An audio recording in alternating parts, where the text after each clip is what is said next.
بادشاہ تھا۔ بادشاہ جو ہوتے تھے ان کے اپنے اپنے مزاج ہوتے تھے۔ اس بادشاہ نے 4 5 6 کتے رکھے ہوئے تھے، اور کتے بڑے بڑے کتے تھے، اور بڑے وہ خونخوار کتے تھے، چیر پھاڑ کھا جاتے تھے، شیر جتنے ان کے قد تھے۔ بادشاہ تھوڑا سا کسی آدمی سے ناراض ہوتا نا تو ایک بہت بڑے پنجرے کے اندر ایک بہت بڑا سلاخوں کا گھر اس نے بنایا ہوا تھا، اس میں کتے ہوتے تھے، اور کتے کو جب باندھ کے رکھا جاتا ہے تو زیادہ زہریلا ہو جاتا ہے، وہ زیادہ اس کے اندر کرواہٹ آتی ہے، زیادہ کاٹتا ہے۔ اس نے قید کیے ہوئے تھے، کتے تو بڑے زہریلے تھے۔ جس آدمی سے بادشاہ تھوڑا سا ناراض ہوتا نا تو وہ کتے کے آگے اس آدمی کو ڈالتا، کتے اس کو چیر پھاڑ کے کھا جاتے۔ یہ سزا تھی، لوگوں کو پتا تھا۔ بادشاہ کے وزیر نے بڑی خدمت کی بادشاہ کی، 35 سال تک نوکری کی، لیکن ہر سورج نے غروب تو ہونا ہی ہوتا ہے نا، ہر چاند نے ڈھلنا بھی ہوتا ہے۔ اب بوڑھا ہونے لگا، وہ جو مضبوط حافظہ تھا وہ کمزور ہونے لگا، ہلکی ہلکی غلطی۔ بادشاہ مزاج کا بادشاہ تھا، پر نہیں سمجھ میں آیا تو میں نے کہا کہ لوگ کہتے ہیں ہمیں کام پیارا ہے، چم نہیں، تو رشتہ وفا کا تھا ہی نہیں۔ وزیر سمجھنے لگا کہ اب نہ میں بھی غلطیاں کرنے لگا ہوں تو ایسا نہ ہو کسی دن میں بھی ان کتوں کا شکار ہو جاؤں۔ اس نے بادشاہ سے کہا کہ بادشاہ مجھے آہستہ آہستہ معذرت کرنے لگا، قدم ہٹانے لگا کہ مجھے چھٹی دے دی جائے، میں بوڑھا ہو گیا ہوں۔ لیکن اس نے کہا نہیں نہیں، جب تک میری طبیعت نہیں مانتی تم نہیں جا سکتے۔ مطلق العنان لوگ تھے، وزیر خاموش ہو گیا، پریشان رہنے لگا، غلطی ہو گئی ہے تو پھینک دے گا۔ ایک تجویز اس کے ذہن میں آئی، وہ جو پنجرے کتوں کے پنجرے پر محافظ بیٹھا تھا نا، جو ان کو کھانا ڈالتا تھا، روٹی ڈالتا تھا، گوشت دیتا تھا، اس کو ایک دن کہنے لگا یار تیری ڈیوٹی ہے سارا دن کتوں کو کھانا دینے کی، گوشت دینے کی، تو 2 4 دن ڈیوٹی مجھے نہیں دیتا؟ کہ تو لے لے، میں تو پہلے پریشان ہوں، سارا دن ان کی دیکھ بھال کرتا ہوں۔ اس نے کچھ تھوڑا سا گوشت لیا، پنجرے کے باہر کھڑے ہو کے کتوں کو ڈالا۔ اگلے دن تھوڑی روٹیاں لے آیا، کتوں کو ڈالی۔ 2 4 دن، ہفتہ، مہینہ، سال بھر، جتنا اس کو موقع ملا وہ دن بھر خدمت کرتا۔ بس وقت ایک دن آ گیا، بادشاہ کو کوئی بات اچھی نہ لگی۔ اس نے کہا اس بڈھے کو اٹھاؤ اور ڈالو کتوں کے پنجرے میں، ساری زندگی یہاں رہا، اسے ابھی تک نہیں پتا چلا میرے مزاج کا۔ جب اٹھا کے پنجرے میں ڈالا نا تو بجائے اس کے کہ کتے اسے کاٹ کھاتے، وہ اس کے پیر چومنے لگے، وہ پیر چومنے لگے، ہاتھ چومنے لگے، چاٹنے لگے۔ تو بادشاہ سامنے کھڑا تھا نظارہ دیکھنے کو کہ چیر پھاڑ کرتے تو خوش ہوا کرتا تھا، خونخوار درندے جیسی اس کی طبیعت ہو گئی۔ جب دیکھا پیار کر رہے ہیں تو بادشاہ وزیر سے کہنے لگا یہ کیا ہے؟ تو وزیر رو پڑا، کہنے لگا تو سیاستدان تھا تو میں بھی سیاستدان تھا، ساری زندگی سیاست کی، لیکن دنیا داروں کے ساتھ رہا تو انجام یہ ہوا کہ مجھے اس پنجرے میں ڈال دیا گیا۔ دیکھ تو بہت بڑا سیانہ تھا اور میں بھی سمجھدار تھا، وزیر رہا، لیکن ہمارا روح کا رشتہ نہ بن سکا۔ ارے ہم سے تو یہ کتے ہی اچھے نکلے، تیری 40 35 سال خدمت کی تو نے کتوں کے آگے ڈال دیا، انہیں تو چند مہینے روٹی ڈالی ہے، میرے وفادار ہو گئے۔ چند مہینے روٹی، جنہ تنا وچ عشق نہ رچیا کتے او نہ تھی چنگے، جنہ تنا وچ عشق نہ رچیا کتے او نہ تھی چنگے، مالک دے کر راکھی کر دے صابر بھوکے ننگے۔ اور بابا بلے شاہ صاحب فرماتے ہیں تو راتی جاگے تے شیخ صدا میں، راتی جاگ دے کتے تے تیتھوں اتے مالک دا در مول نہ چھڑ دے، پاویں مارو 100 جتے تے تیتھوں اتے رکھا سکھا کھا، دنے جار رکھاں وچ ستے، تیتھوں اتے ایک برکی دا قدر پچھانن، پاویں مالک ہو من ستے۔ ایک برکی دا اوپر کھڑے ہو کے کام نہیں کرانا پڑتا کہ میں کھڑا رہوں گا تو کام صحیح ہوگا، جاؤں گا تو نہ، ایک برکی دا قدر پچھانن، پاویں مالک ہو من ستے۔ پھر اپنے آپ کو مخاطب کیا، کہنے لگے اٹھ بلیا، چل یار منا لے نہیں تے بازی لے گئے۔ حدیث ہے مسلم میں، طبرانی میں، حضور نے فرمایا آؤ میں تمہیں پچھلے زمانے کے ایک ایماندار نوخیز ولی اللہ کی بات سناؤں. پچھلے زمانے حضور نے فرمایا پچھلے زمانے میں ایک بادشاہ جادو کے زور پہ حکومت کرتا تھا. جب وہ ایک جادوگر اس نے رکھا ہوا تھا تو جادوگر اس کو جادو بتاتا, وہ جادو کے زور پر حکومت کرتا. جادوگر بوڑھا ہو گیا تو کہنے لگا بادشاہ کو نوجوان میرے پاس بھیج دے, اب میں بوڑھا ہو گیا ہوں, میرا پتہ کوئی نہیں کب مر جاؤں. ایک نوجوان کی ڈیوٹی لگائی, بڑا زیرک سمجھدار, اپنے رعایا میں سے چن کے جو ذہین فطرت مزاج بچہ تھا وہ اس نے لگایا. اللہ کے محبوب علیہ الصلوۃ والسلام فرماتے ہیں بچہ جادو سیکھنے لگا, وقت گزرنے لگا. بچہ جب جادو سیکھنے جاتا تو رستے میں ایک راہب بھی تھا جو انجیل جانتا تھا. وہ اللہ اللہ سکھاتا, لوگوں کو حضرت عیسیٰ علیہ السلام کی تعلیمات سے آگاہ کرتا. اس نے دیکھا کہ یہاں بھی لوگ اکٹھے ہیں تو وہ بچہ اس راہب کے پاس بھی اٹھنے بیٹھنے لگا. اب جب اس کے ساتھ اس کی گفتگو بڑھنے لگی تو اس کو باتوں میں لذت آنے لگی. اس نے راہب نے پوچھا کہ تو کون ہے اور کس طرح سے آیا ہے, کیا تیرا معاملہ ہے؟ اس نے کہا جی میں جادو سیکھنے جاتا ہوں, آپ کی باتیں مجھے بڑی اچھی لگتی ہیں. اس نے کہا دین سیکھ. جادو سیکھنے والے کافر ہو جاتے ہیں, قرآن و حدیث سیکھنے والوں کو اللہ کامل ایمان عطا فرماتا ہے. فرمایا یہ سیکھ. بچہ بیٹھنے لگا, اس کے پاس آنے لگا, باتیں دل میں گھر کرنے لگی. ایک وقت آیا کہ مسلمان ہو گیا. اور مسلمان کیسے ہوا؟ بچہ کہتا ہے میں تجربہ کر کے ہوا. اب میں تھوڑا سا وقت جادوگر کے پاس بھی جاتا اور باقی سارا وقت وہاں بیٹھتا. میں ایک دن جا رہا تھا تو رستے میں اژدہا تھا, بہت بڑا سانپ تھا, رستہ روک کے کھڑا تھا. یہ حضور نے بیان کی حدیث. نبی پاک صلی اللہ علیہ وسلم فرماتے ہیں بچہ کہتا ہے کہ رستے کے اندر سانپ ہے, رستے بند ہے, لوگ چھتوں درختوں پہ چڑھے, حراش ہے. کہتے چھوٹا سا روڑا میں نے اٹھایا تو میں نے کہا اللہ اگر جادوگر سچا ہے تو اسے مار دے. چھوٹا سا روڑا میں نے پھینکا, اژدہا کوئی نہ مرا. پھر چھوٹا روڑا اٹھایا, میں نے کہا اللہ اگر وہ عالم سچا ہے تو اسے مار دے. اب جب میں نے روڑا مارا تو اژدہا مر گیا. میرے اندر سے گواہی آئی نہیں دین کی باتیں سچی ہیں, نہیں قرآن کی باتیں اسلام سمجھانے کے لیے عرض کر رہا ہوں. اگرچہ اس دور میں انجیل تھی, اللہ رسول کی باتیں اچھی ہیں. کہتے میں مسلمان ہو گیا. اب میں نے راہب کے پاس ہی رہنا شروع کر دیا, جادوگر کے پاس چھوڑ دیا. اس بچے نے آنا. بادشاہ پوچھتا کہاں زیادہ وقت گزارتے ہو تو وہ بات گول کر دیتا. وقت تیزی سے بڑھنے لگا. اللہ نے اس نوجوان میں طاقت پیدا کر دی. اب وہ اس کے اندر نا اللہ نے توانائی روحانیت پیدا کر دی. ابھی جوان ہے, 14-15 سال عمر ہے. اللہ نے اب جو بیمار بھی آتا وہ دعا کرتا تو اللہ صحت عطا کر دیتا. جو بھی آتا. بادشاہ کا ایک درباری تھا, بادشاہ کو پنکھا جلتا تھا, وہ اندھا ہو گیا. کوئی ایسی تکلیف آئی کہ نابینا ہو گیا. بڑے علاج کرائے, شفا نہیں ہوئی. کسی نے اس بچے کا پتہ بتایا کانوں میں. اس کے پاس گیا تو بچہ کہنے لگا شفا تو ہو جائے گی پر کلمہ پڑھنا پڑے گا, مسلمان ہونا پڑے گا. جس پیغمبر کا میں غلام ہوں تجھے بھی بننا پڑے گا, دین پہ عمل کرنا پڑے گا. اللہ شفا دیتا ہے. اس نے کہا تو مجھے کلمہ پڑھا, مجھے شفا دے, میں تیار ہوں. اس نے کہا شفا تو اللہ دیتا ہے. اس نے اللہ تبارک و تعالیٰ کا ذکر کر کے دعا مانگی. یہ مسلم شریف میں حدیث ہے, طبرانی میں موجود ہے. اللہ نے اسے شفا دی, اس نے کلمہ پڑھنا شروع کر دیا. یہاں ایک نقطہ لکھا ہے ہمارے علماء نے, کہتے ہیں جب اللہ ولایت عطا کرتا ہے نا تو یہ سفید بالوں والے کا حصہ نہیں ہوتی. اگر جوانی میں کوئی آدمی توبہ کر کے تصوف کے رستے پہ چلتا ہے تو سب سے زیادہ ولایت اللہ اسے عطا فرماتا ہے. سب سے زیادہ ولایت اس کے پاس ہوتی ہے. ابھی اس کے بال کالے ہیں, چڑھتی جوانی ہے, دعا کی تو اللہ نے, اور حدیث پاک میں موجود ہے کوڑے آتے تو شفا یاب ہو جاتے, اندھے آتے تو شفا یاب, برس والے آتے تو اللہ سے دے.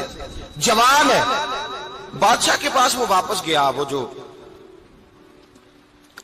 آدمی جس کی آنکھیں ٹھیک ہوئی تھی. بادشاہ نے پوچھا کہ کیسے شفا ملی؟ تو کہنے لگا میرے رب نے شفا دی ہے.